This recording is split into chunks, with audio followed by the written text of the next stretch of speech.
சுவாமியே சரணமையப்பா. அனைவருக்கும் வணக்கம். பாரதியின் யூடியூப் சேனலுக்காக கோவை ஆனந்த்.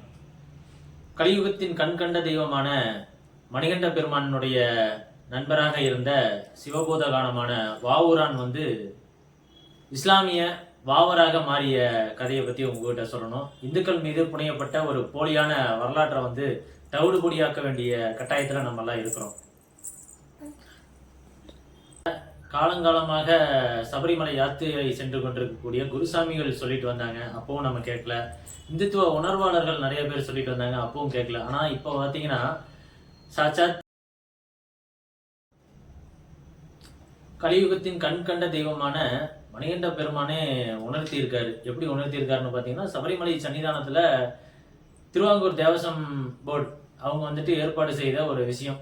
இந்த சபரிமலை சன்னிதானத்தில் எப்பவும் என்ன ஒரு முடிவு எடுக்கணும்னாலும் ஆகமங்கள் சார்ந்தோ இல்லை ஏதாவது ஒரு கட்டுமானங்கள் சார்ந்தோ ஏதாவது ஒரு முக்கியமான முடிவு எடுக்கணும்னா பிரசன்னம் பார்க்க முறை இருக்குது. அதுவும் இந்த விக்கிரகங்கள் சார்ந்து தெய்வங்கள் சார்ந்து எடுக்கக்கூடிய முடிவுகளுக்கு அஷ்டமங்கல தேவ பிரசன்னம்னு ஒன்று பார்ப்பாங்க. அது இந்த முறை 3 முறை திரும்ப திரும்ப பார்க்கும்போது ஒரு செய்தியை நமக்கு கலியுகத்தின் கண்கண்ட தெய்வம் மணிகண்ட பெருமான் நமக்கு உணர்த்திருக்காரு. என்னன்னு பார்த்தீங்கன்னா, இஸ்லாமிய நபராக இவர்கள் சித்தரித்து இந்துக்களினுடைய வருவாயை அபகரிக்கக்கூடிய அந்த வாவர் சபரிமலை சன்னிதானத்திலையும் சரி 18ஆம் படிக்கு நேர் எதிர்த்தாப்புல பார்த்தீங்கன்னா வாவர் திருநடைன்னு சொல்லிட்டோம், எரிமேலியில் வாவர் மஸ்ஜித்னு சொல்லிட்டும் இருக்கக்கூடிய நபருக்கும் மணிகண்ட பெருமானுக்கும் சம்பந்தம் இல்லை.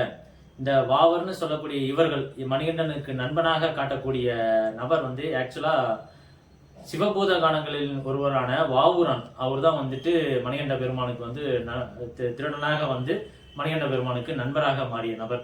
இவருக்கும் எரிமேலிக்கும் என்ன சம்பந்தம்னு பார்த்தோம்னா, எரிமேலியில் நம்ம போய் ஆரம்பத்தில் ஒரு தேங்காய் உடைச்சிட்டு அனுமதி கேட்போம், எரிமேலியிலேருந்து சபரிமலை வரையும் பத்திரமா போயிட்டு வரணும். அப்போ நம்ம எந்த இடத்துல அந்த சிதறுகாய் உடைச்சு பிரார்த்தனை செய்யறோமோ அந்த இடத்துல இருக்கக்கூடியது தான் வாவூரான், சிவபூத கானங்களில் ஒருவரான வாவூரான்.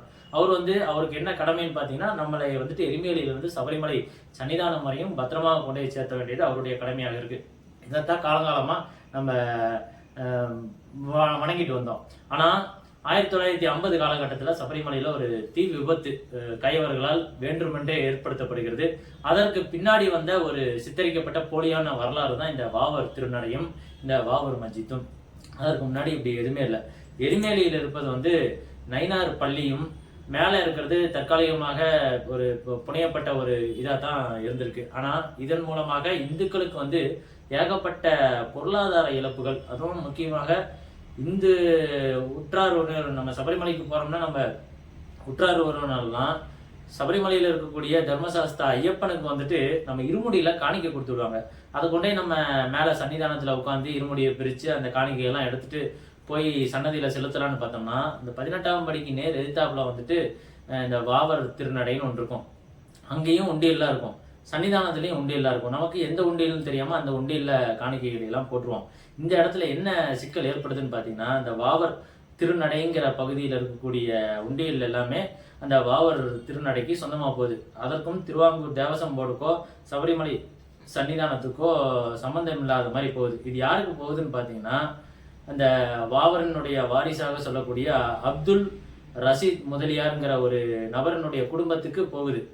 கிட்டத்தட்ட 2020 ஜனவரி மாதம் 20ஆம் தேதி அந்த மண்டல பூஜை முடிந்ததுக்கு பிறகு எண்ணப்பட்ட உண்டியல் அந்த வாவர் மசூதி வாவர் திருநடை பக்கத்தில் இருக்கக்கூடிய உண்டியல்களில் பெறப்பட்ட காணிக்கை தொகை மட்டும் 7 லட்ச ரூபா. இது நம்ம சபரிமலை சன்னிதானத்திற்கோ திருவாங்கூர் தேவசம் போர்டுக்கோ போல நேரடியாக அந்த அப்துல் ரஷீத் முதலியாருங்கிற நபரனுடைய குடும்பத்திற்கு போயிருக்கிறது.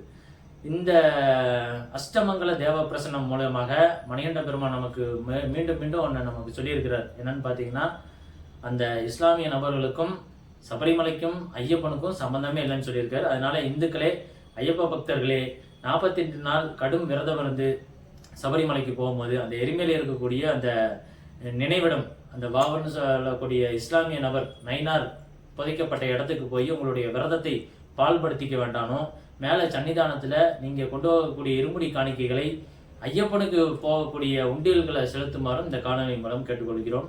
ஐயப்பனுக்கும் அந்த இஸ்லாமிய நபர் வாவருக்கும் துளியும் சம்பந்தம் இல்லைன்னு அஷ்டமங்கல தேவ பிரசன்னத்தின் மூலமாக நம்மளுடைய கலியுகத்தின் கண்கண்ட தெய்வம் மணிகண்ட பெருமாளே வந்து உணர்த்திருக்காரு.